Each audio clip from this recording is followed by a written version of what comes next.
Hello students, जैसा कि हमने पिछली वीडियो में देखा कि इंडिया का एडमिनिस्ट्रेशन कैसे स्टार्ट हुआ आफ्टर इंडिपेंडेंस। हमारा सबसे बड़ा चैलेंज था इंडियन एडमिनिस्ट्रेशन सिस्टम को पूरा बनाना एंड कैसे हमारी अलग अलग इंस्टीट्यूशंस यूपीएससी, लबासना और Indian institute of public administration ने कैसे हमारे इंडियन एडमिनिस्ट्रेशन सिस्टम को बिल्ड करने में इतना इमेंसली हेल्प किया।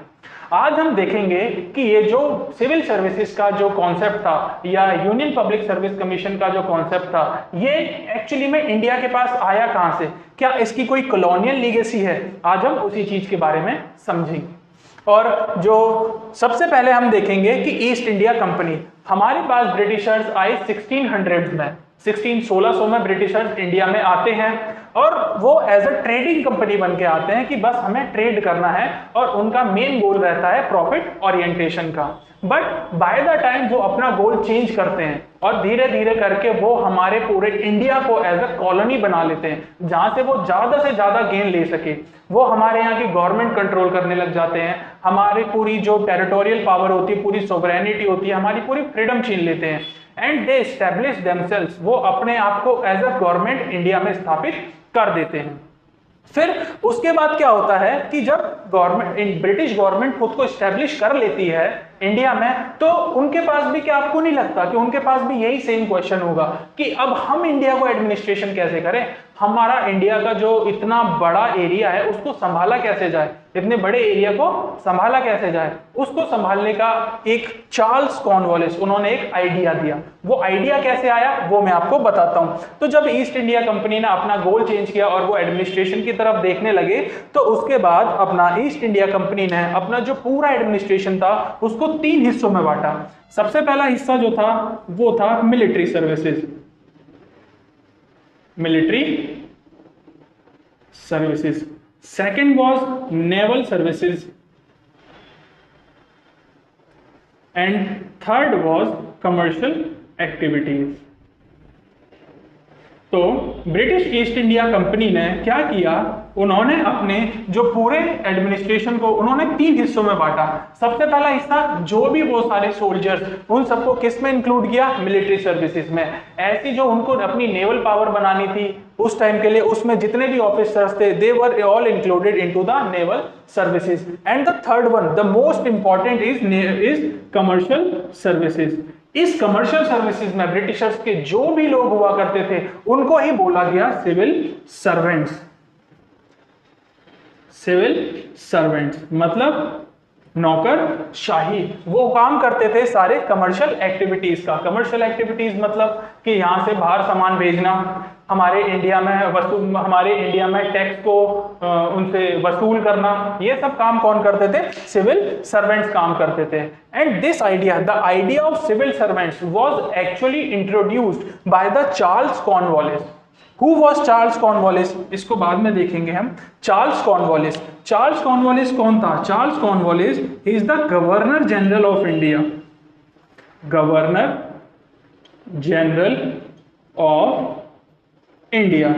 ये 1786 से लेके 93 तक he was the governor general of India and he basically introduced the idea of civil services. Just because, क्योंकि इन्होंने ही सिविल सर्विसेज का जो आइडिया था वो इंडिया में इस्टेब्लिश किया, फाउंडेशन उसको स्ट्रॉन्ग किया, इसी वजह से ही is known as the father of civil services.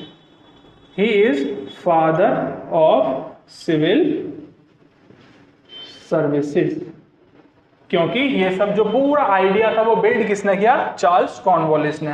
But क्या, जैसे कि हमने पिछली वीडियो में देखा कि जो हमारी जो सिविल सर्विसेज का पूरा कॉन्सेप्ट हुआ करता था, आज वो कॉन्सेप्ट बहुत ही डेमोक्रेटाइज कॉन्सेप्ट है। जैसे कि आपको एक पेपर देना पड़ेगा, उस पेपर में कोई भी आ सकता है, कोई भी बैठ सकता है, no age, no age such restrictions, बस आपको सिटीजन ऑफ इंडिया होना बहुत जरूरी है।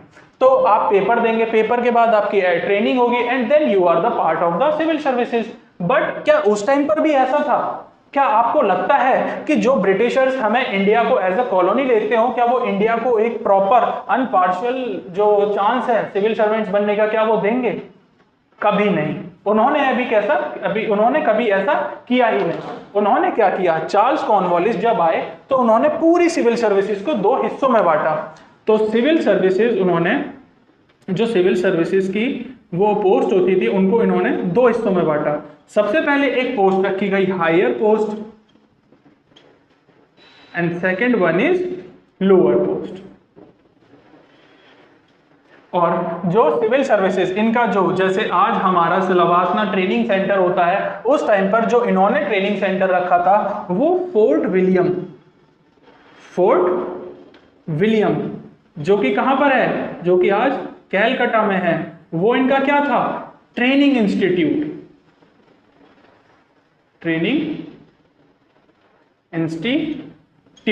तो जब चार्ल्स कॉर्नवालिस ने the concept of civil services जब उन्होंने इंट्रोड्यूस किया, तो उन्होंने उस सिविल सर्विसेज की जितनी भी पोस्ट होती थी उन पोस्ट को दो हिस्सों में बांटा। सबसे पहली वाली पोस्ट थी हायर पोस्ट, जिसको कोऑर्डिनेटेड सर्विसेज भी कहते हैं, और सेकंड थी वो लोअर पोस्ट होती थी, जिनको अनकोऑर्डिनेटेड सर्विसेज भी कहते थे। तो वो क्या होता था, ये सारे लोग यहाँ से आते थे, रिक्रूट किए जाते थे, then they were sent to the training institute of Fort William. अब ये लोग सेलेक्ट कैसे होते थे, जैसे कि आज हम देखते हैं, आज के टाइम पे इंडिया में सिविल सर्विसेज का एक एग्जामिनेशन होती है, क्या उस टाइम पर भी कोई एग्जामिनेशन होती थी? नहीं, उस टाइम पर कभी कोई एग्जाम नहीं होता था। ये जितने भी सिविल सर्वेंट्स होते थे दे वर नॉमिनेटेड, उनको क्या किया जाता था, उनको नॉमिनेट किया जाता था। And who nominate the Charles Cornwallis, the governor general of India. इनके बाद जो गवर्नर जनरल आए वो नॉमिनेट करते थे। ऐसे ऐसे करते करते ये सिस्टम चल रहा था। But a year of change came, जब ब्रिटिशर्स ने ये सारी चीजों को चेंज किया, इस नॉमिनेशन के बाद से चीजें चेंज हुई। That year was 1853। फिर इन ईयर 1853 चार्टर एक्ट 1853 केम। जब ये चार्टर एक्ट आया ना, इन्होंने इस चार्टर एक्ट ने जो ब्रिटिशर्स का पहले का पूरा जो भी एडमिनिस्ट्रेशन का सिस्टम था, जो रिक्रूटमेंट का सिस्टम था, उसको सबको बर्बाद कर दिया, उस सबको खत्म कर दिया। कैसे? क्योंकि this charter was came through London directly. उन्होंने क्या बोला, उन्होंने बोला नाउ अब जो एग्जामिनेशन होगा, अब जो रिक्रूटमेंट होगा, जो सिविल सर्वेंट्स का रिक्रूटमेंट होगा, अब वो नॉमिनेशन बेस्ड नहीं होगा, अब वो सीधा एग्जाम बेस्ड होगा। तो इन्होंने क्या बोला, जो होगा वो एक ओपन एग्जामिनेशन होगी, और उस एग्जामिनेशन को देखने के लिए, उस पूरे प्रोसेस को बहुत अच्छे से कि वो फॉलो प्रोसेस हो रहा है, पूरा पेपर लेने के लिए, इंटरव्यू लेने के लिए, उसके लिए एक पूरी बॉडी बनाई गई, जिस बॉडी का नाम था civil services commission. Civil services commission. और ये बॉडी कहां पर थी? This body was in London. और यहां पर एक एज भी रिक्रूट कर दी गई, एक एज भी स्पेसिफाई कर दी गई, वो एज थी 23 ईयर्स। एक प्रॉपर सिलेबस भी बताया गया, that is Greek and Latin language. जिसको ग्रीक एंड लैटिन लैंग्वेज आती थी, this was the syllabus of, जब हमारे यहाँ जब चार्टर एक्ट के बाद ओपन एग्जामिनेशन होने लगा। और जैसे कि आज आप सभी लोग जानते हैं कि जो जर्नल वाले बच्चे होते हैं, उनकी जो नॉर्मल एज लिमिट होती है वो यूपीएससी 32 ईयर देता है, बट उस टाइम पर इट वाज ओनली 23 ईयर्स। अब कैन यू इमेजिन, आज उस टाइम पर इंडिया, एक तो ना इंडियंस इतने ज्यादा एजुकेटेड नहीं थे, हमारे पास इतनी फैसिलिटीज नहीं थी, we were exploited by the Britishers. उसके बाद भी क्या आप कभी सोचते हो कि क्या किसी इंसान ने, क्या किसी इंडियन ने कभी ये पेपर क्लियर किया होगा? आपको क्या लगता है, इतनी ज्यादा हार्डशिप्स के बाद क्या किसी ने ये एग्जाम कभी क्लियर कर पाए होंगे? Yes, it was cleared by someone. सबसे पहले जो ऐसे इंडियन थे जिन्होंने सबसे पहले इस एग्जाम को क्लियर किया, वो थे सत्येंद्र नाथ टैगोर। शायद आप इनको इनके नाम से समझ पा रहे होंगे। He is the brother of Rabindranath Tagore, brother of Rabindranath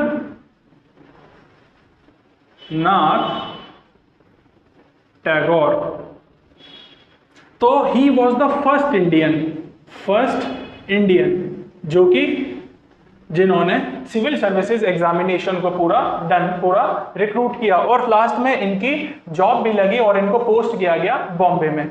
now a very charismatic personality also clear this civil services examination, और आप सभी लोग उनको बहुत अच्छे से जानते भी होंगे। He was Subhash Chandra Bose. He also clear this exam in his first attempt and got an rank of 4th।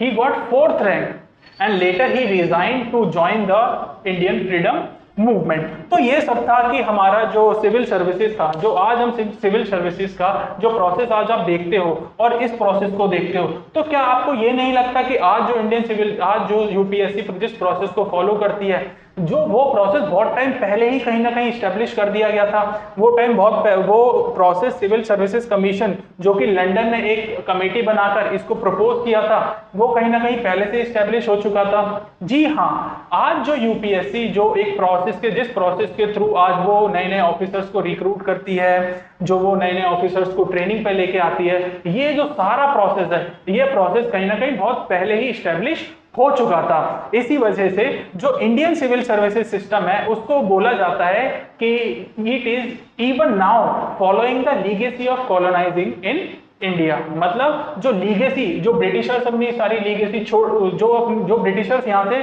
चले गए हैं, पर उनकी कुछ लीगेसीज हैं जो इंडिया आज भी फॉलो करता है, और उसमें से सिविल सर्विसेज सिस्टम जो है वो आज भी उसी का एक एग्जाम्पल है। Thank you.